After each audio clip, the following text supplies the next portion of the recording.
पालिकेचे सदस्य आहेत. तर ते म्हणले आजच्या दिवस आम्ही ते थांबणार आहे.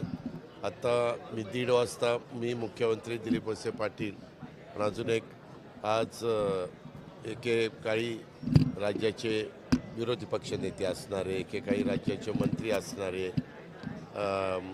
विरोधी पक्षनेते असे अनेक पदं आमच्या पक्षाचे एकेकाळी प्रांताध्यक्ष असणारे सिनियर नेते मधुकरराव पिचड साहेबांचं दुःखद निधन झालेलं आहे आणि त्याच्यामुळे त्यांचं दर्शन घेण्याच्याकरता आम्ही आत्ता दुपारी जातो आहे आणि लगेचच त्या ठिकाणी येतो आहे.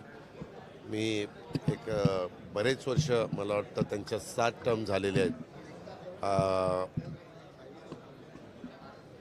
अकोले विधानसभा मतदारसंघ अहिल्यानगरमध्ये जो आहे त्या भागाचं त्यांनी अनेक वर्ष प्रतिनिधित्व केलं. एक आदिवासी समाजाचा नेता म्हणून त्यांनी अनेक वर्ष काम केलं. महाराष्ट्र सरकारमध्ये अनेक मुख्यमंत्र्यांच्या बरोबर एक सिनियर मिनिस्टर म्हणून त्यांनी त्या ठिकाणी काम केलं. भाजप शिवसेनेचं सरकार असताना आम्ही त्यांच्या नेतृत्वाखालीच आम्ही त्यावेळेस काँग्रेसमध्ये होतो, एकत्र काँग्रेस होती. ते विरोधी पक्षनेते म्हणून आमचे सभागृहात होते. त्यावेळेस त्यांनी आम्हाला सगळ्यांना सांभाळून घेतलं होतं. आर पाटील, जयंत पाटील, दिलीप वळसे पाटील, आम्ही सगळेजण त्यावेळेस तसे नवे होतो, परंतु ते अनेकदा वेगवेगळ्यांना भाषणं करायला द्यायचे. असं एक व्यक्तिमत्व होतं. परंतु काळाच्या नियतीच्या पुढं तुमचं माझं कोणाचं काही चालत नाही. काल त्यांचं दुःखद निधन झालेलं आहे. मी ट्विट पण केलेलं होतं. मी आज आपल्या सगळ्यांच्या साक्षीने त्यांना भावपूर्ण श्रद्धांजली अर्पण करतो. त्यांच्या कुटुंबियांना परमेश्वराला प्रार्थना करतो की या दुःखातनं पुन्हा एक उभं राहण्याची त्यांना ताकद मिळो, अशा प्रकारची परमेश्वराची प्रार्थना देखील करतो आणि त्यांना श्रद्धांजली पण अर्पण. एकाने विचारा, एकाने कशाच्या मंत्रिपदाच्या आज आणि उद्या आमच्या सगळ्या शपथा होतील. परवा दिवशी 10 वाजे नाही, उद्याच 12 वाजेपर्यंत उमेदवारी अर्ज भरायचा आहे स्पीकरचा. तो आम्ही भरू तिन्ही पक्षाच्या महायुतीच्या वतीनं, आमच्या सगळ्या घटक पक्षांच्या वतीनं. ते आज आता संध्याकाळी आम्ही कदाचित बसू किंवा त्या जाताना पण त्याच्याबद्दलची चर्चा होईल. मागेही चर्चा त्याच्याबद्दल झालेली आहे आणि बहुतेक ते बिनविरोधच निवडून येतील, कारण 232-35 जागा आहेत.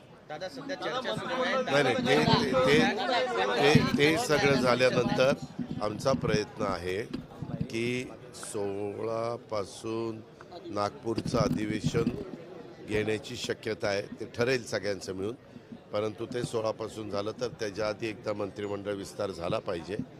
कारण जरी प्रश्न उत्तराचे तास घेतले गेले नाही तरी बाकीचे बिलं ह्यावेळेस आमची बरीच आहेत, आम्हाला बिलं काढायची आणि बाकीचे पण काही कामकाज असतं. आता आम्ही तुम्हाला ज्यावेळेस शपथा होतील ना त्यावेळेस सांगू. जरा तुम्हाला तोपर्यंत आम्ही चर्चा आहे सध्या की शपथविधीनंतर दादा फार आनंदी दिसतात, पण तितके आनंदी इतर सहकारी दिसत नाही. शिंदे दिसत त्यांना काही सल्ला नाही रे बाबा, सगळेच आनंदी दिसतात. आता तुम्ही प्रश्न विचारताना सगळे हसरे दिसतात का? काही नसतात, काही असतात. असं काही नाही आहे. आपण कृपा करून त्याच्यातनं गैरसमज करून घेऊ नका. आमची सुरुवात चांगल्या पद्धतीनं चाललेली आहे. आम्हाला 5 वर्ष चांगल्या प्रकारे कारभार करायचा आहे. अरे नाही रे बाबा,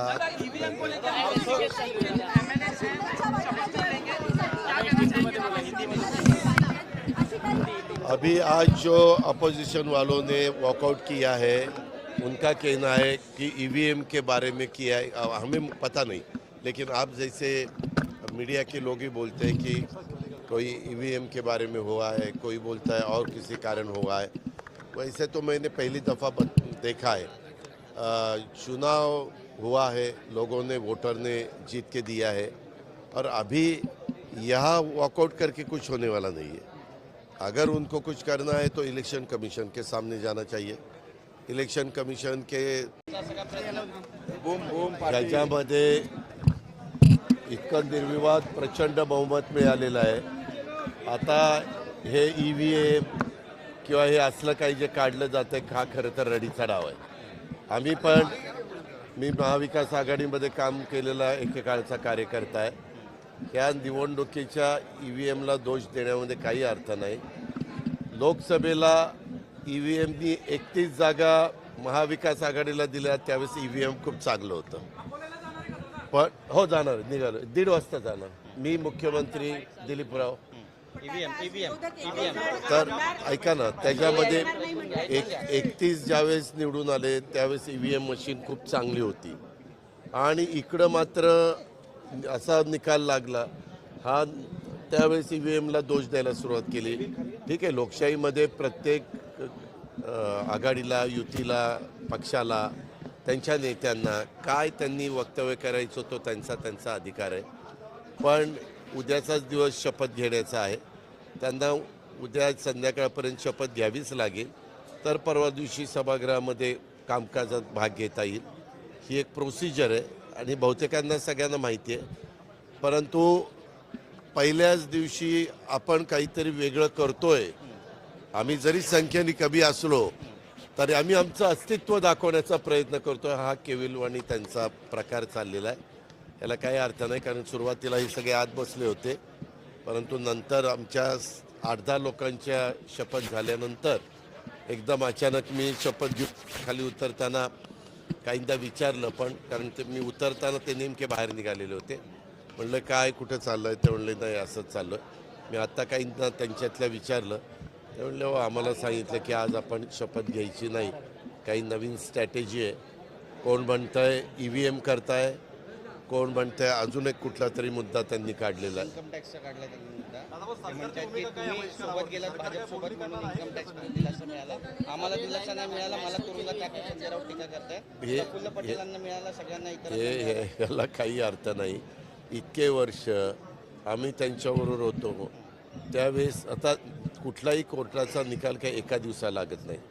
वेगवेगळ्या पद्धतीनं चौकशी होते. चौकशी घेतल्यानंतर त्याच्याबद्दलचं तुम्हाला अपील वगैरे करण्याचा अधिकार असतो. या प्रोसेस बरेच दिवस त्या ठिकाणी चाललेल्या होत्या.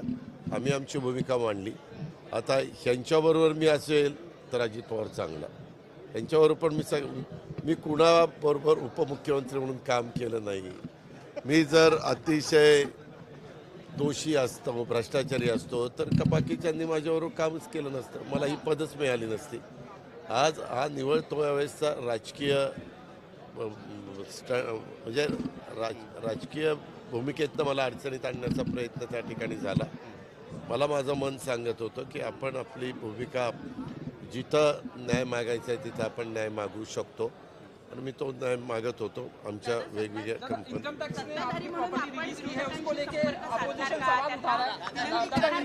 आत्ता थांबरे, आत्ता मी काहींशी बोललो तर त्यांनी मला असं सांगितलं, मी त्यांना म्हणालो, काही जण माझ्या आता सगळेच ओळखीचे सदस्य आहेत, तर ते म्हणले आजच्या दिवस आम्ही ते थांबणार आहे. आत्ता मी 1:30 वाजता मी मुख्यमंत्री दिलीप वळसे पाटील आणि अजून एक आज एकेकाळी राज्याचे विरोधी पक्षनेते असणारे, एकेकाळी राज्याचे मंत्री असणारे, विरोधी पक्षनेते, असे अनेक पदं आमच्या पक्षाचे एकेकाळी प्रांताध्यक्ष असणारे, सिनियर नेते मधुकरराव पिचड साहेबांचं दुःखद निधन झालेलं आहे आणि त्याच्यामुळे त्यांचं दर्शन घेण्याच्याकरता आम्ही आत्ता दुपारी जातो आहे आणि परत लगेचच त्या ठिकाणी येतो आहे.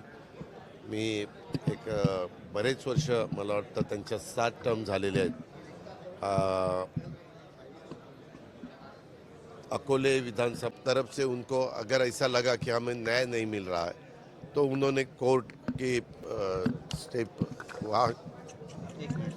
वहाँ जाना चाहिए, ऐसा उनका काम है. नहीं, ऐसा उन्होंने काम करना चाहिए, लेकिन वहाँ सीनियर कोई भी नहीं थे अंदर. मैंने जब वो बाहर जाते थे तब मैंने पूछा कि क्यों जा रहे, लेकिन सीनियर कोई नहीं था, इसीलिए किसी ने बताया नहीं कि क्या कारण है. खाली उन्होंने बताया कि हमें बताया गया है कि अभी वॉकआउट करना है, इसीलिए हम बाहर जा रहे हैं. आपकी जो प्रॉपर्टी अटैच थी इनकम टैक्स में, जो अपोजिशन के लीडर हैं वो उसके ऊपर सवाल उठा रहे हैं, वो रिलीज कर दी गई है इनकम टैक्स की तरफ से. आपने शपथ लिया, उसके बाद रिलीज कर दी गई, उसके बारे में नो कमेंट्स. नो कमेंट्स, मेरा अधिकार है ना. दादा ये बात है कि वॉशिंग ब्लैकमेलिंग कही जाती है। संजय राउत बोल रहे हैं कि यही तो बात के साथ जाकर क्लीन हो। के साथ गया हूँ, कब गया हूँ? 1.5 साल हो गए। तो 1.5 साल क्या क्या हुआ?